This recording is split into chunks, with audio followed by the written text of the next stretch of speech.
Anh mình tên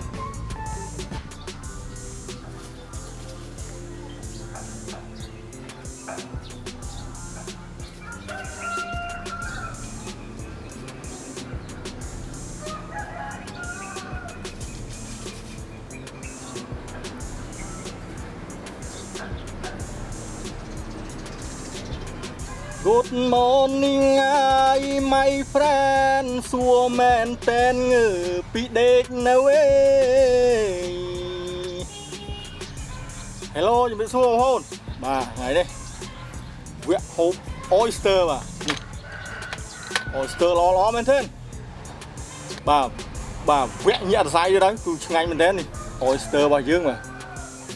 ឡូវយើងចាប់ផ្ដើមហាន់ក្រូចឆ្មាដាក់ឲ្យoyster បងប្អូនណាជីកទៀតហើយ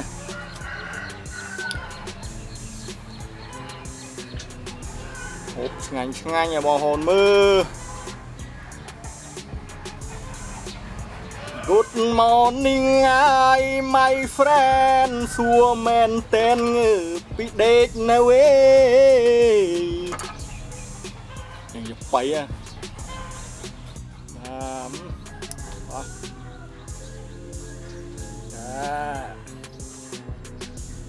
លះល្អ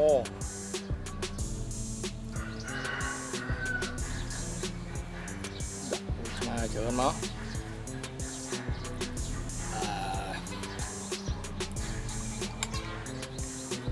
ញ៉ាំ oyster មកបង oyster ខ្មែរទូចមានតាមលំដាប់វាដ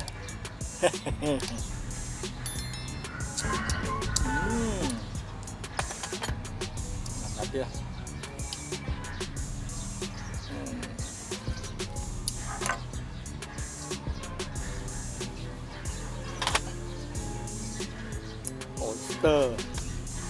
ដែលហូបនេះឡាគេធឺឥឡូវហូបម្ដងឲ្យបងប្អូនមើល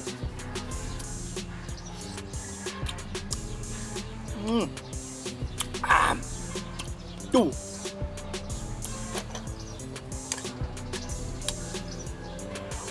ត្រីកោះកុងបងប្អូនត្រីកោះកុង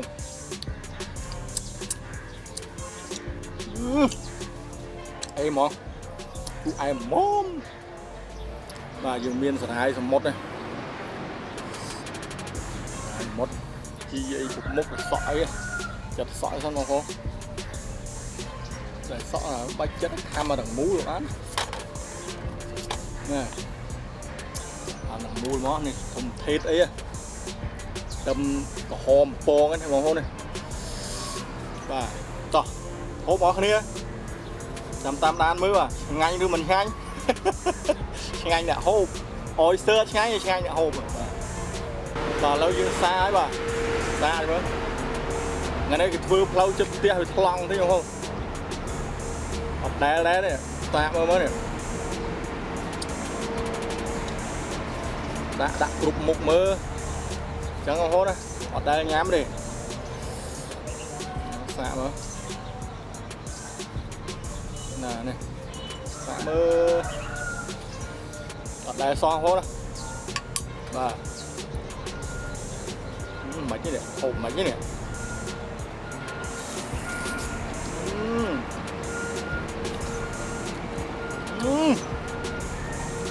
anh mình tên hay không thôi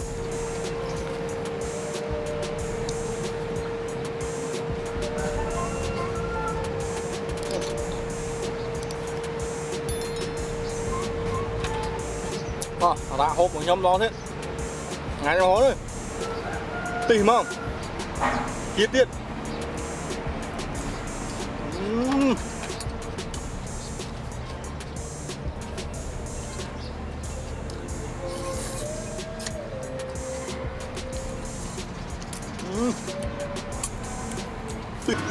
ngành mình đây không hốt ôi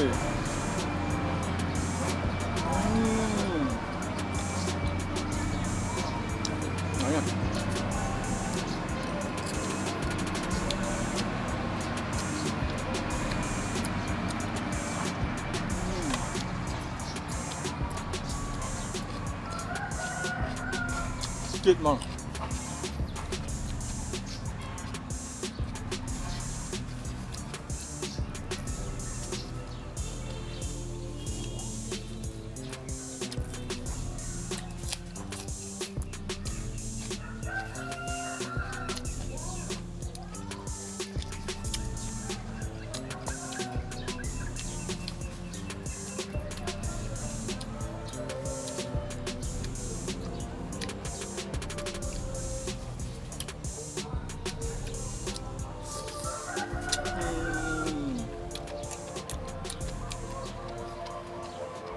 chết mà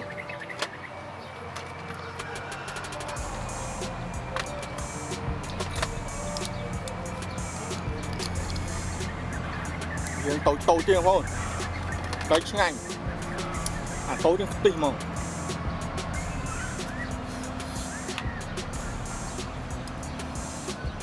tôi tìm mà bạn kia rồi còn đã tôi ngay những kỳ và đại mà chẳng nói nè đã sạch trơn đúng không và ở dựng đạn này máu nè đã tâm này máu nè ở số trực thấy cho máu và đã máu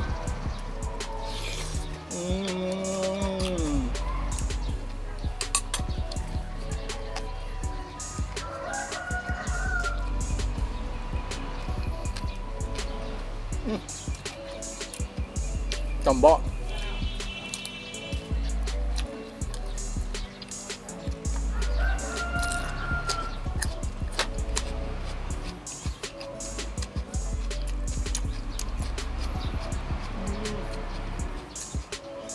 từ món không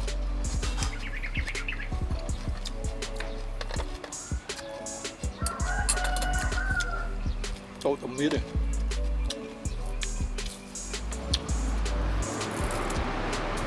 này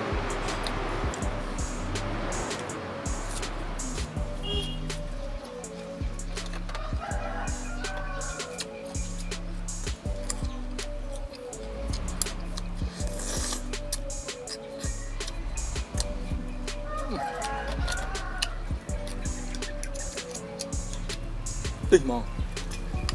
không còn muốn nữa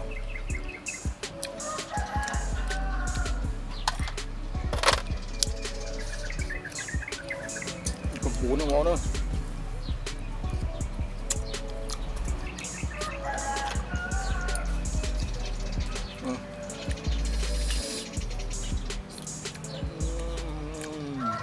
đặt nghiêm đâu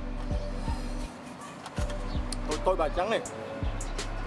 đấy chiết mà bún nó ngon đó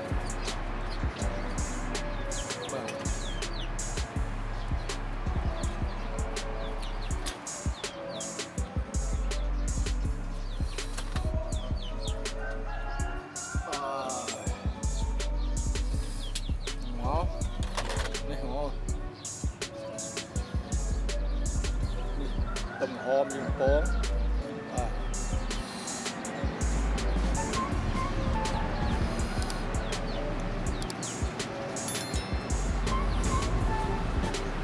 ngon này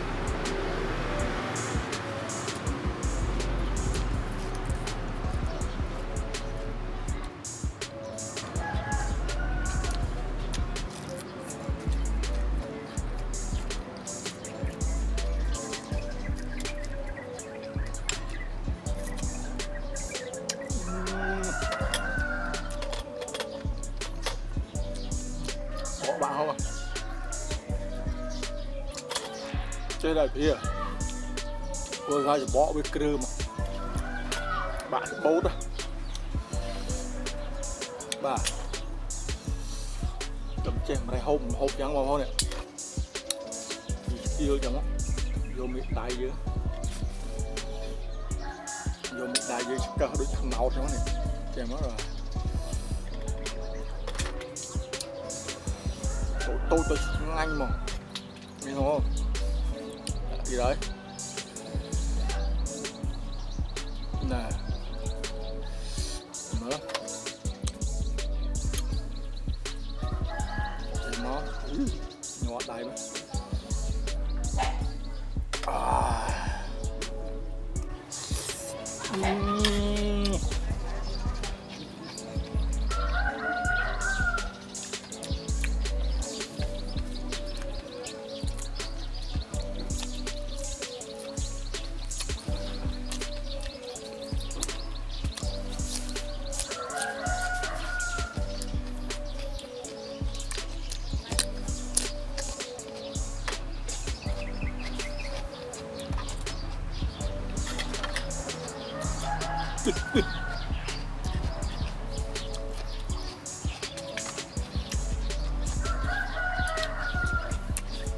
Tìm tay máu ơi mà tức tí hay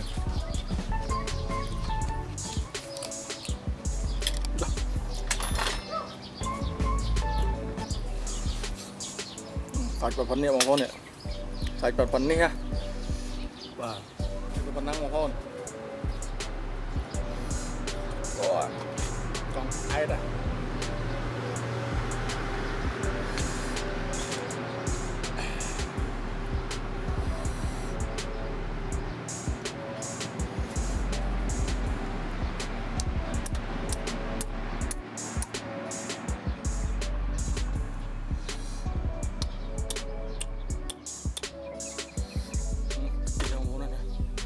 mùi gì đây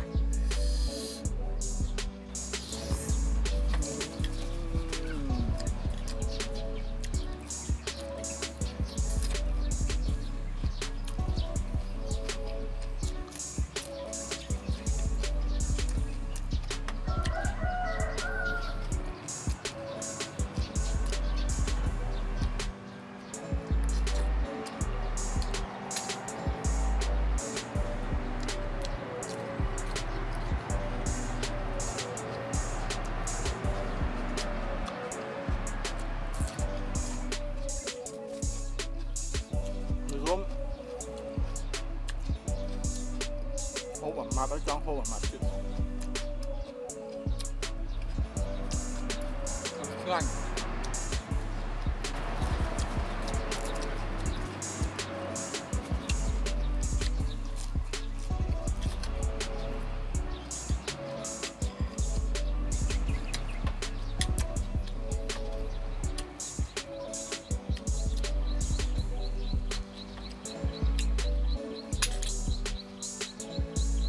mặt ở trong đã mặt tiệt nó này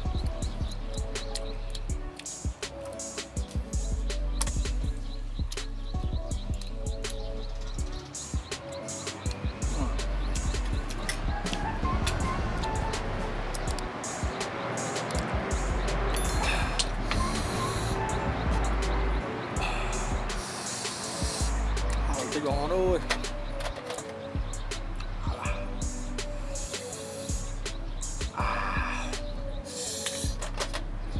hở tay ngày tại hôm qua cứ sắm một chào chào chứ tổ hal là ngay tổ đã lòng trong lú đó quá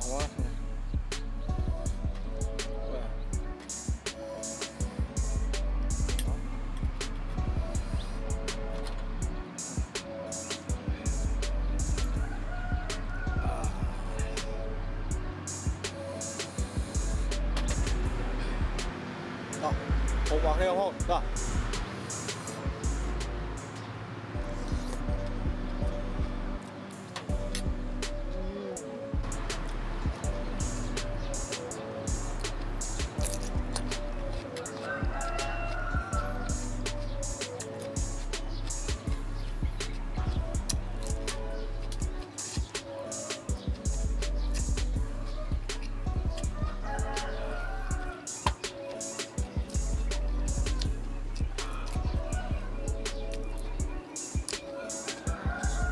Thịt mò hơn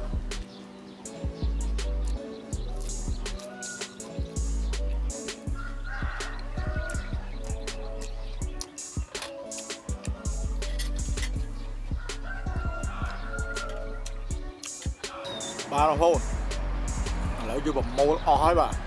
Ê, nó so vào mặt nó ngay tí chẳng máu đó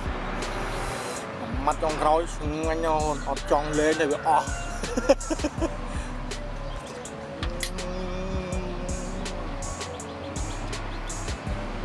tuyệt vời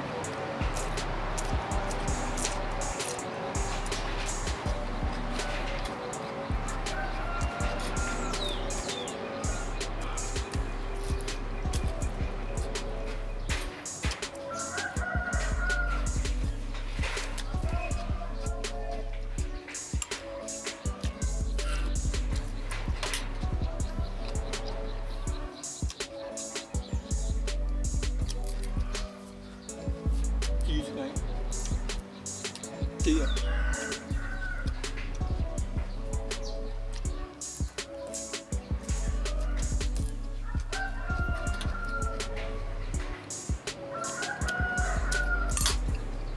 à con chui subscribe kênh YouTube ម្នាក់មួយផងអរគុណបងប្អូនជំរាបលាបាយបាយ